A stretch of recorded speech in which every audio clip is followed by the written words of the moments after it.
இப்போ நாம சட்டமன்றத்தில் பிரதிநிதித்துவம் கூடணும், நாடாளுமன்றத்தில் நம்முடைய பிரதிநிதித்துவம் கூடணும். அப்பதான் அங்க கவனிக்கப்படும், அது பரிசீலனைக்கு எடுத்துக் கொள்ளப்படும்.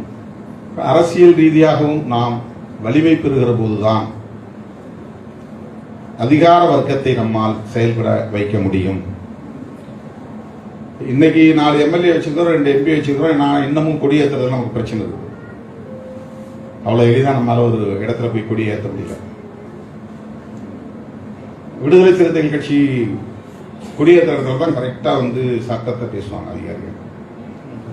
பர்மிஷன் வாங்கினீங்களா, வேற எங்கேயும் வேற எந்த இடத்தையும் போய் கேட்க மாட்டாங்க. பேனர் வச்சா உடனே பேனரை கழட்டுவாங்க. அப்படின்னா இன்னும் அரசியல் ரீதியா நம்ம வலிமை பெற வேண்டிய தேவை இருக்கிறது. இது போதாது என்கிற போதாமையை இது காட்டுகிறது. அந்த வலிமையை பெறுகிற போதுதான் இவற்றை எல்லாம் நடைமுறைப்படுத்த முடியும். புரட்சியாளர் அம்பேத்கர் அவர்கள் வகுத்தளித்த அரசமைப்பு சட்டமே இன்னும் நடைமுறைக்கு வரவில்லை என்பதுதான் கசப்பான உண்மை. நாம் இந்த சட்டங்களை சொல்லிட்டு இருக்கிறோம்.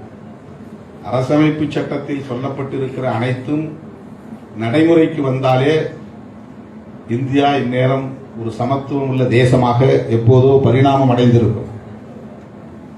ஆனால் அதுவே இன்னும் முழுமையான நடைமுறைக்கு வரவில்லை.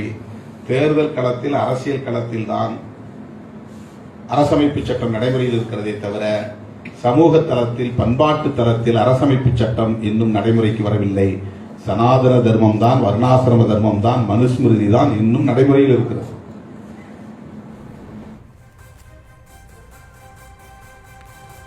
4 எம்எல்ஏக்கள் 2 எம்பிக்கள் இருந்தும் கொடி கூட ஏற்ற முடியவில்லை என்று திருமாவளவன் மேடையில் பேசிய போது வேதனை தெரிவித்தார். அந்த காட்சிகளை பார்த்தோம். கூடுதல் விவரங்களை பின்னர் வரும் செய்திகளில் விரிவாக பார்க்கலாம்.